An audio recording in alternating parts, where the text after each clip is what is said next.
Emotions are mental states brought on by neurophysiological changes, variously associated with thoughts, feelings, behavioral responses, and a degree of pleasure or displeasure. There is currently no scientific consensus on a definition. Emotions are often intertwined with mood, temperament, personality, disposition, or creativity.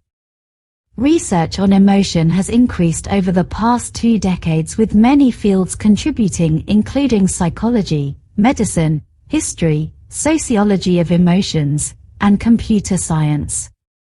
The numerous attempts to explain the origin, function, and other aspects of emotions have fostered intense research on this topic.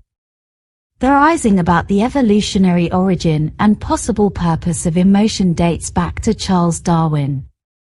Current areas of research include the neuroscience of emotion, using tools like PET and fMRI scans to study the affective picture processes in the brain. From a mechanistic perspective, emotions can be defined as a positive or negative experience that is associated with a particular pattern of physiological activity.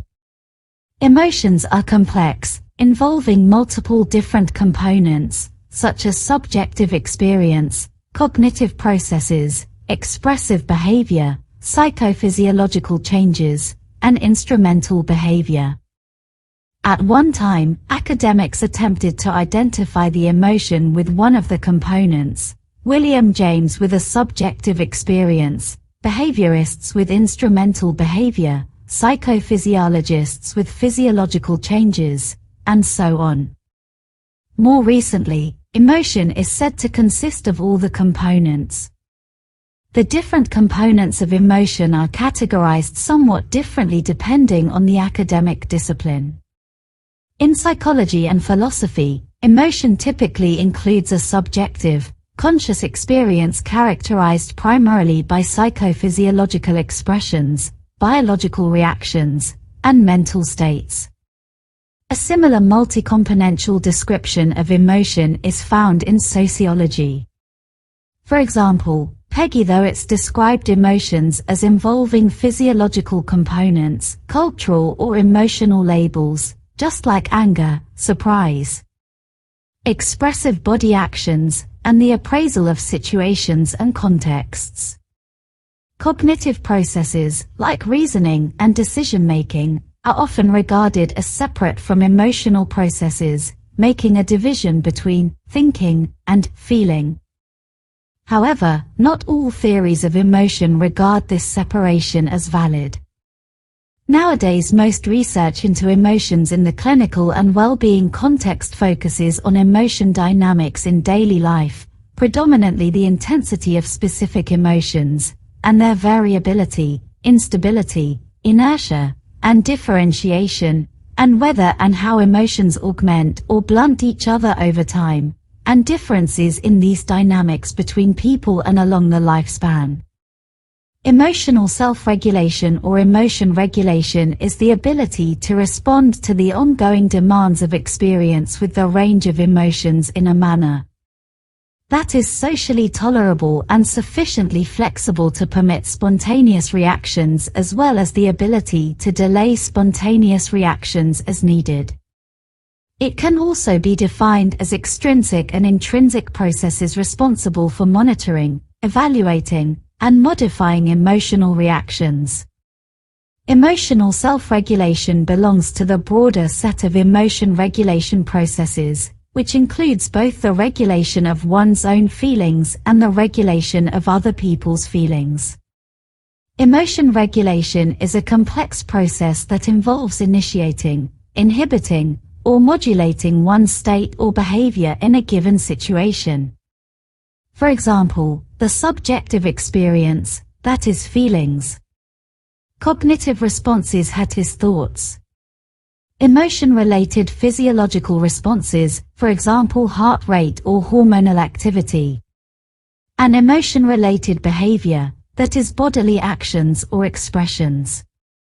Functionally, Emotion regulation can also refer to processes such as the tendency to focus one's attention to a task and the ability to suppress inappropriate behavior under instruction.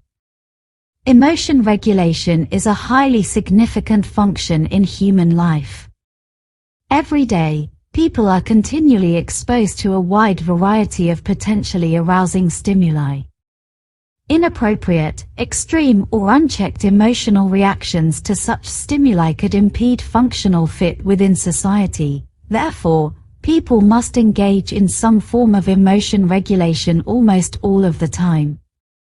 Generally speaking, emotion dysregulation has been defined as difficulties in controlling the influence of emotional arousal on the organization and quality of thoughts, actions, and interactions.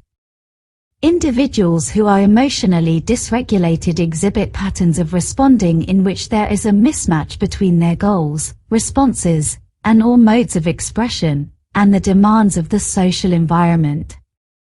For example, there is a significant association between emotion dysregulation and symptoms of depression, anxiety, eating pathology, and substance abuse.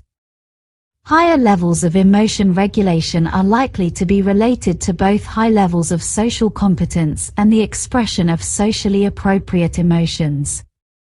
Situation selection involves choosing to avoid or approach an emotionally relevant situation. If a person selects to avoid or disengage from an emotionally relevant situation, he or she is decreasing the likelihood of experiencing an emotion. Alternatively, if a person selects to approach or engage with an emotionally relevant situation, he or she is increasing the likelihood of experiencing an emotion. Typical examples of situation selection may be seen interpersonally, such as when a parent removes his or her child from an emotionally unpleasant situation. Use of situation selection may also be seen in psychopathology. For example, avoidance of social situations to regulate emotions is particularly pronounced for those with social anxiety disorder and avoidant personality disorder. Effective situation selection is not always an easy task. For instance, humans display difficulties predicting their emotional responses to future events.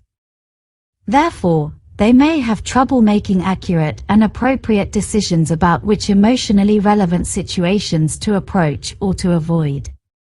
Situation modification involves efforts to modify a situation so as to change its emotional impact. Situation modification refers specifically to altering one's external, physical environment. Altering one's internal environment to regulate emotion is called cognitive change. Examples of situation modification may include injecting humor into a speech to elicit laughter or extending the physical distance between oneself and another person.